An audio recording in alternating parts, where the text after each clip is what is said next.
খালেদা জিয়ার মুক্তির দাবিতে নয়াপল্টনে বিএনপির সমাবেশ আজ, আন্দোলন আরও বেগবান করার ঘোষণা নেতাদের। সিলেটের বিভিন্ন উপজেলায় 2 দফা বন্যার তাণ্ডবে বসবাসের অনুপযোগী হয়ে গেছে গ্রামের পর গ্রাম, ঘরে ফিরতে শুরু করেছে অসহায় মানুষ। দেখছিলেন বিআরবি কেবল সংবাদ শিরোনাম, এবারে পুরো সংবাদ। দলের চেয়ারপারসন বেগম খালেদা জিয়ার মুক্তির দাবিতে নয়াপল্টনের দলীয় কার্যালয়ের সামনে বিএনপি সমাবেশ আজ। তাকে উন্নত চিকিৎসায় বিদেশ পাঠাতে দীর্ঘদিন ধরে দাবি জানিয়ে আসছে দলটি। নয়াপল্টনের দলীয় কেন্দ্রীয় কার্যালয়ের সামনে বেলা 3টায় এই সমাবেশ শুরু হওয়ার কথা রয়েছে। প্রায় 8 মাস পর দলীয় প্রধানের মুক্তির দাবিতে এই কর্মসূচি দিয়েছে বিএনপি। এ নিয়ে শুক্রবার সংবাদ সম্মেলন করেন বিএনপির সিনিয়র যুগ্ম মহাসচিব রুহুল কবির রিজভী। তিনি জানান, শনিবার নয়াপল্টনে শান্তিপূর্ণ সমাবেশ করতে চায় বিএনপি। ঢাকায় এই সমাবেশ ছাড়াও আগামী 1 জুলাই সব মহানগর এবং 3 জুলাই সব জেলায় সমাবেশ অনুষ্ঠিত হবে।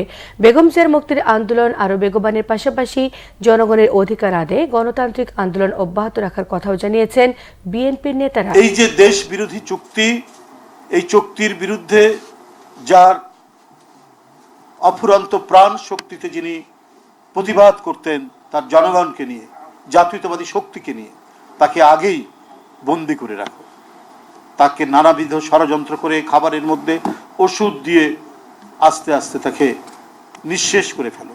এই চক্রান্তের অংশ হিসেবে বেগম খালেদা জিয়া আজ 5-6 বছর ধরে বন্দী। সিলেটের বিভিন্ন উপজেলায় 2 দফা বন্যার তাণ্ডবে বসবাসের অনুপযোগী হয়ে গেছে গ্রামের পর গ্রাম। এরপরও আশ্রয়কেন্দ্র থেকে সরবরাহ মানুষগুলো বাড়ি ঘরে ফিরতে শুরু করেছেন। সরকারি বিভিন্ন সহায়তার অপেক্ষায় দুর্গতরা। সিলেট থেকে দীপু সিদ্দিকীর তথ্য ও ছবিতে থাকছে ডেস্ক রিপোর্ট।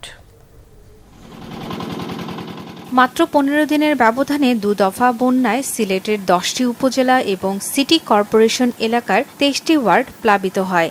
ঘরবাড়ি, রাস্তাঘাট তলিয়ে যাওয়ায় পানিবন্দী ছিলেন কয়েক লাখ মানুষ।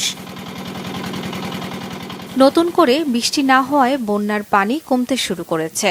আশ্রয় কেন্দ্র থেকে নিজ নিরে ফিরতে শুরু করেছেন অসহায় মানুষ। তবে বন্যার তাণ্ডবে বসবাসের অনুপযোগী হয়ে গেছে গ্রামের পর গ্রাম। ভাঙা বাড়িঘরগুলো কোনো রকম মেরামতের মাধ্যমে মাথা গোঁজার চেষ্টা নিম্ন আয়ের মানুষের।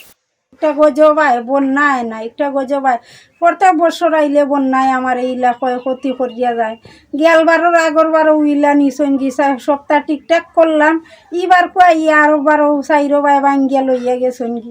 আমগুর ঘরের ভিতরে আছিল আডুখানি, আর আমরা মানুষের বাড়িতে গেছিলাম, আইসা থেকে বাড়ি ঘর ঢেউ ভাঙে নিছে। প্রধানমন্ত্রী তো আরো মন্ত্রী আছে, মানুষ আছে, তখন তারা ছবি টবি উড়াইয়া নেয়, সব সময় নিতেছে, নিলে কিছু আমরা তো কোনো কিছু পাই না। এটা তো আমরা মারবার লাগি যত জিনিসপত্র আছে সব আমরা দুইয়া লইয়া যাই, আমরা তো বাঁচবার মতন নাই আমরা।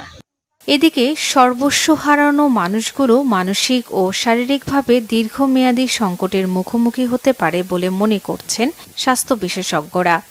বেশি বন্যাক্রান্ত নিম্ন আয়ের মানুষগুলোর কাছে বা ইউনিয়নের যে সমস্ত এলাকা হাওর আছে বা আওর আছে, সমস্ত মানুষগুলোর কাছে হেলথ ক্যাম্পের আয়োজন করতে পারি।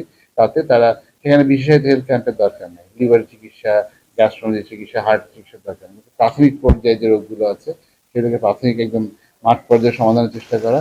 দফায় দফায় বন্যায় ক্ষতিগ্রস্তদের শারীরিক ও মানসিক সংকট মোকাবেলায় স্বাস্থ্যসেবা সহজলভ্য করার আশা সংশ্লিষ্টদের। Bangla vision news desk. এই ছিল এখনকার মতো, পরের সংবাদ সকাল 11টায়। এছাড়া বাংলা ভিশন সংবাদ ও সংবাদ সংশ্লিষ্ট অনুষ্ঠান দেখতে ভিজিট করুন www.bbnews24.com, facebook.com/banglavishnnews, সাবস্ক্রাইব করুন youtube.com/banglavishnnews। সঙ্গে থাকে সকলকে ধন্যবাদ।